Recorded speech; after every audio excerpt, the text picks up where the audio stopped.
So hello students, welcome back to the channel. बेटा आज हम लोग बात करने वाले हैं यहाँ पे एरोबिक रेस्पिरेशन के बारे में। एंड आप लोगों ने अभी तक जो कुछ भी पढ़ा that was about glycolysis and all about NCERT reading. Aerobic respiration के अंदर बेटा मुझे यहाँ पे कुछ दो इवेंट्स की बात करूँगा मैं, जिसको मैं थोड़ी देर में क्रूशियल इवेंट्स के नाम से जानूँगा। एंड इसके अलावा मैं यहाँ पे आपको लिंक रिएक्शन के बारे में थोड़ा सा डिटेल ओवरव्यू दूंगा। इसे नेक्स्ट लेक्चर के अंदर आप लोगों को मैं एग्जैक्ट डिटेल के अंदर बताऊंगा that how the Krebs cycle works. ठीक है, hopefully by not wasting the time we are going to deal with another part of chapter that is again known as respiration in the plants. The name of the chapter is again respiration in plants. Right, चलिए शुरू करेंगे बेटा। यहाँ पे सबसे पहले हमारे पास आता है कि एरोबिक रेस्पिरेशन के बारे में कुछ ओवरव्यू मेंशन है। एक बार देख लेते हैं क्या कहना चाह रहा है एनसीईआरटी। लिखा है कि for aerobic respiration to takes place within the mitochondria the final product of glycolysis pyruvate is transported from the cytoplasm into the mitochondria. कहने का मतलब कि अगर आप चाहते हैं कि ये जो एरोबिक रेस्पिरेशन है ये कहाँ पे चले, माइटोकॉन्ड्रिया में, लेकिन हमें ये भी पता होना चाहिए माइटोकॉन्ड्रिया में कहाँ पे, मैट्रिक्स में। अगर माइटोकॉन्ड्रिया के अंदर एरोबिक रेस्पिरेशन को कराना है तो जो ग्लाइकोलिसिस का एंड प्रोडक्ट था जिसको क्या बोला था, पायरुविक एसिड, इस पायरुविक एसिड को ट्रांसपोर्ट होना पड़ेगा कहाँ से कहाँ, साइटोप्लाज्म से माइटोकॉन्ड्रिया के मैट्रिक्स में। और ये सब कुछ कराने के लिए यहाँ पे दो इवेंट्स चलते हैं जिनको लिखा जाता है क्रूशियल इवेंट्स। कई बार क्वेश्चन आ जाता है कितने क्रूशियल इवेंट्स होते हैं एरोबिक रेस्पिरेशन में, तो याद रख लेना 2 crucial events of aerobic respiration. चाहो तो एनसीईआरटी में अलग से लिख लो 2 crucial events of aerobic respiration. हम यहाँ पे वो दोनों क्रूशियल इवेंट्स तो नहीं लिखेंगे बट याद ज़रूर रख लेंगे कि होते 2 इवेंट्स हैं बेटा। चलिए वापस आ जाइए, यहाँ पे लिखा है first the complete oxidation of pyruvate by the step wise removal of hydrogen atoms living 3 molecule of CO2। अब ये क्या चीज़ लिख दी भाई इसने। अब इस चीज़ को भी समझना इतना ज़्यादा डिफिकल्ट नहीं है, मैं आप लोगों को ज़रा सिंप्लीफाई करके बताता हूँ। देखो ये कहना चाह रहा है कि पार्शियल ऑक्सीडेशन तो ग्लाइकोलिसिस में होती है, सुना होगा कि ग्लूकोज की पार्शियल ऑक्सीडेशन जो है ये होती है इन ग्लाइकोलिसिस। लेकिन अगर आप लोग कराना चाहते हैं क्या, कंप्लीट ऑक्सीडेशन, तो वो कहाँ पे होगी, सिंपल करके याद रख लो, माइटोकॉन्ड्रियल मैट्रिक्स में। That occurs in the mitochondrial matrix. और जब यहाँ पे ऐसा होगा तो यहाँ पे रिमूव होगा बेटा CO2 प्लस H2O। और ये कहाँ पे रिमूव होता है, इन क्रेब्स साइकिल। हम पढ़ेंगे आगे, पहले से याद कर लो।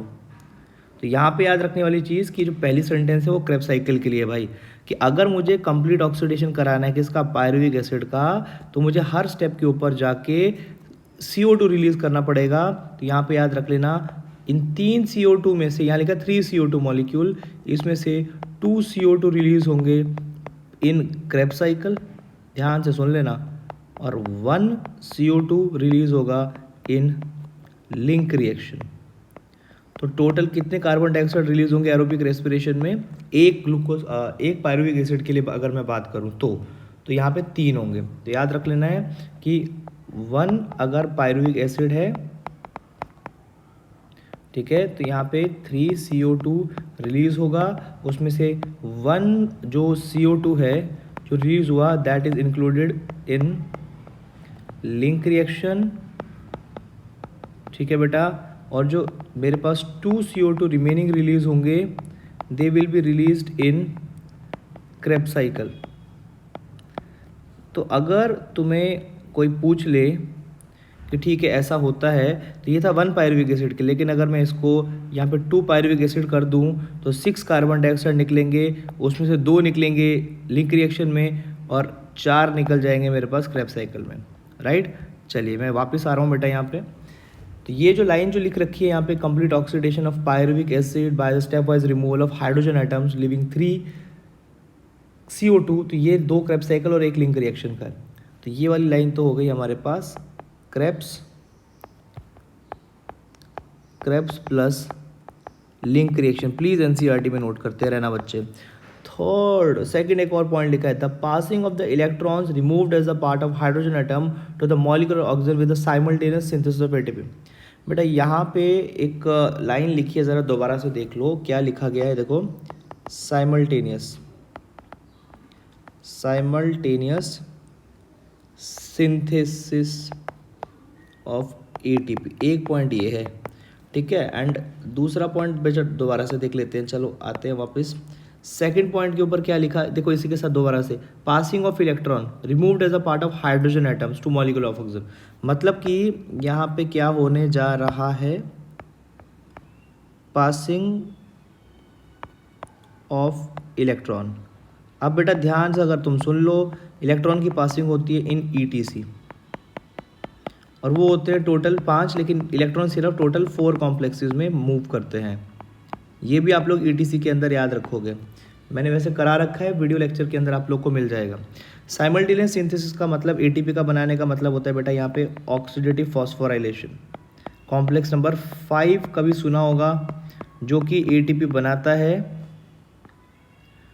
यस और नो, ठीक है। तो यहाँ पे जो ऑक्सीडेटिव फॉस्फोराइलेशन है वो ऑक्सीजोम कराता है बेटा, एंड ऑक्सीजोम को अगर सुना होगा that is complex number 5। Okay, मतलब सिंपल सी अगर मैं बात करूँ तो ये वाला जो पॉइंट मेरे पास मैं कह सकता हूँ, ये वाला जो पॉइंट है, this point is related to the electron transport chain और electron transport system. Hopefully okay, ठीक है। तो ये हो गए 2 क्रूशियल इवेंट्स। अब क्वेश्चन आता है अपने पास, देखो क्या लिख रखा है बेटा यहाँ पे, ज़रा अगेन फोकस कर लेंगे हम लोग। यहाँ लिखा है, what is interesting to note is that the first process takes place in the matrix of mitochondria while the second process is located in the inner membrane। देखो यार, क्रेब्स साइकिल और लिंक रिएक्शन माइटोकॉन्ड्रियल मैट्रिक्स में चलता है, हमें पता है। Etc कहाँ चलता है, सेकंड वाला ये पॉइंट लिखा है ईटीसी के लिए, और ये लिखा है Krebs cycle and link reaction के लिए।